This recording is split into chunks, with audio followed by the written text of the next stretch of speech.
एक बार फिर से आपके बीच में लोकतंत्र का पर्व आया है और आज पूरा देश कह रहा है कि 4 तारीख के दिन एक बार फिर से भारत में 4 तारीख को दिवाली मनाई जाएगी। और वहीं जहां भारत में दिवाली मनाई जा रही होगी, वहां पर जो भारत के दुश्मन है वो मातम मना रहे होंगे, क्योंकि देश हमारा दुनिया की तीसरी सबसे बड़ी शक्ति बने कोई चाहता नहीं है। मगर मेरे देश के और मेरे पार्टी के कार्यकर्ताओं, आप हमारे प्रधानमंत्री के पीछे रीढ़ की हड्डी बनकर खड़े हो और सामने है इंडिया अलायंस, वो इंडिया अलायंस जिनके कांग्रेस के नेता के घर में झारखंड में 350 करोड़ रुपया कैश मिलता है। एक ऐसा गठबंधन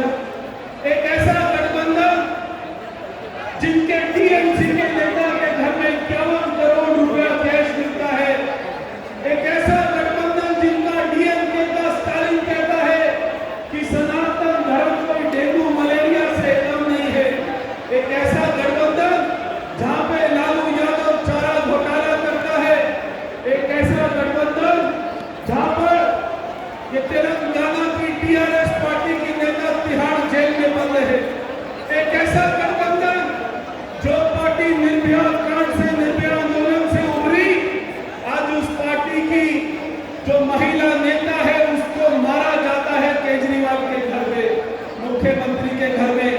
तो क्या ऐसा गठबंधन हमारे प्रधानमंत्री मोदी का मुकाबला कर सकता है? बिल्कुल नहीं कर सकता। इसलिए मैं सारी पश्चिमी दिल्ली की जनता का सबसे पहले आभार व्यक्त करता हूं कि आपने 2014 में और 2019 में मुझे आशीर्वाद दिया और 2019 में 5,86,000 वोटों से जिताया था। मैं आपका अभिनंदन करता हूं और ये आपसे निवेदन करता हूं कि दिल्ली में 14-19 की तरह सातों की सातों सीटें आप भारतीय जनता पार्टी को आशीर्वाद दें, हमारे प्रधानमंत्री मोदी जी को आशीर्वाद दें।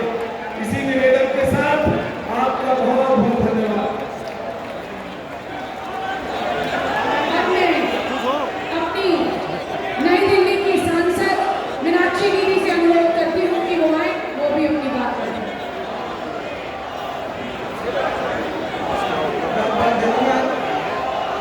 भारतीय जनता पार्टी के देवतुल्य कार्यकर्ता भाइयों और बहनों, सम्मानित मंच, उपस्थित दिल्ली भारतीय जनता पार्टी के सभी कार्यकर्ता और दिल्ली के मतदाता, आप सबको प्रणाम।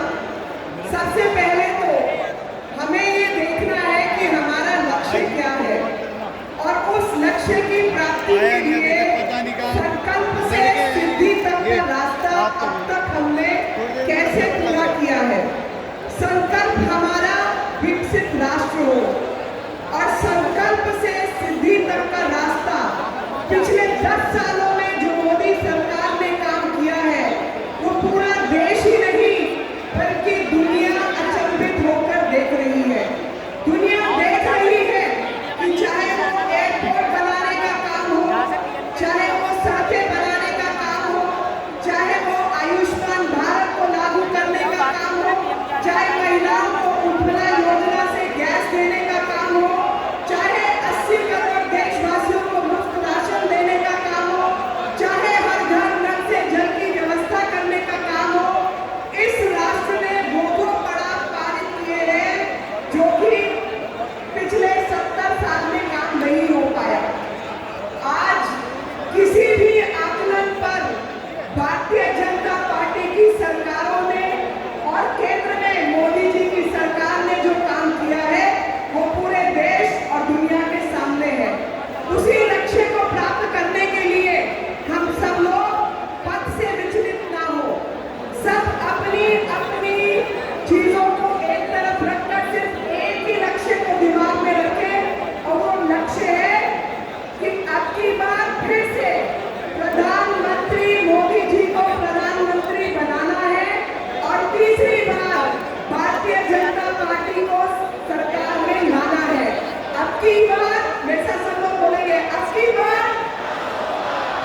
फिर एक बार, फिर एक बार, और यहाँ से संकल्पित होकर सब लोग जाएंगे कि 2047 तक भारत को विकसित राष्ट्र बनाने का हम काम करेंगे।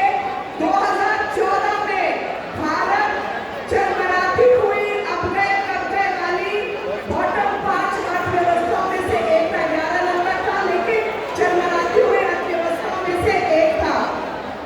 आज भारत टॉप 5 की अर्थव्यवस्थाओं में से एक है और हमारा संकल्प है कि तीसरी पारी में भारत को तीसरे नंबर की अर्थव्यवस्था पहुंचाएंगे। आप अंदाजा लगाओ कि देश का राष्ट्रीय बजट 5 लाख करोड़ रुपए का था, आज वही बजट 20 लाख करोड़ के आसपास पहुंचा हुआ है, जिसकी वजह से सब विकास के कार्य हो चुके हैं। और जब बात होती है विकास की, तो विकास के साथ साथ देश की संस्कृति और देश के इतिहास को जीवित रखने का काम भी भारतीय जनता पार्टी की केंद्र में बैठी सरकार ने पूरा किया है। और ये चुनाव मैं वापस आपको याद दिलाना चाहती हूँ, कोई विधानसभा का चुनाव नहीं है। ये चुनाव देश के प्रधानमंत्री को चुनने का चुनाव है। ये चुनाव देश की रक्षा सुरक्षा कायम करने का चुनाव है और उसके लिए हम सब संकल्पित हैं। सब लोग मेरे साथ हाथ ऊपर करके संकल्प लेंगे। भारत माता की, भारत माता की, भारत माता की।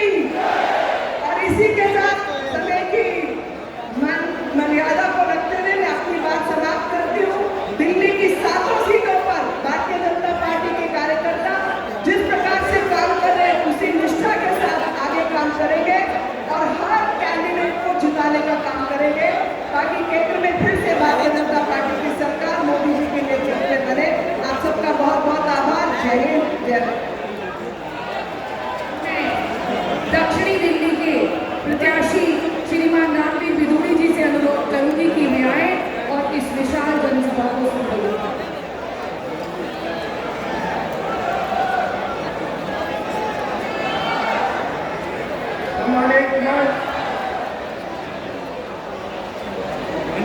सभी सम्मानित भाइयों बहनों, 5 मिनट के अंदर देश के यशस्वी प्रधानमंत्री आदरणीय श्री नरेंद्र मोदी जी, जिनको सुनने के लिए इतनी बड़ी संख्या में यहाँ उपस्थित हुए हैं, मंच पर उपस्थित होकर आप सभी को, हम सभी को अपना आशीर्वाद देंगे।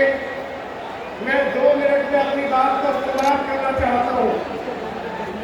20 मई को संगम बिहार में भारत के यशस्वी गृह मंत्री आदरणीय श्री अमित शाह जी की एक विशाल जनसभा हुई, जिसमें लगभग 50,000 लोगों ने हिस्सा लिया।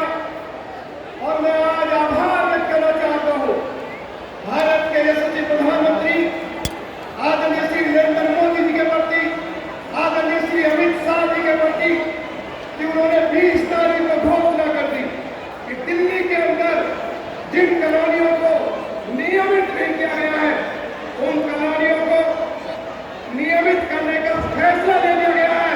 बोलो नरेंद्र मोदी, नरेंद्र मोदी। और अरविंद केजरीवाल की सरकार ने प्रधानमंत्री आयुष्मान भारत योजना लागू करने से इनकार कर दिया था, अनुमति नहीं दी थी। भारतीय जनता पार्टी के विधायकों ने दिल्ली विधानसभा के अंदर इस मुद्दे को बहुत मजबूती के साथ उठाया। लेकिन मैं धन्यवाद करना चाहता हूँ भारत के यशस्वी गृह मंत्री आदरणीय अमित शाह जी का, कि उन्होंने 20 मई को इस बात की घोषणा कर दी कि अब दिल्ली के अंदर आयुष्मान भारत योजना को लागू करने के लिए दिल्ली सरकार की अनुमति की आवश्यकता नहीं होगी।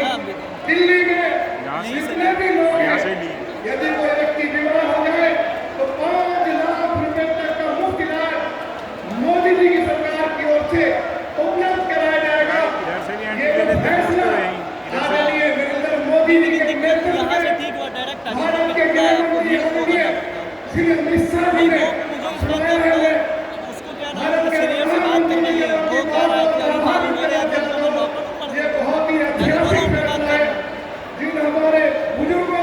लगे 10 मिनट लगे, फिर इधर से कम 1.5 घंटा लगा।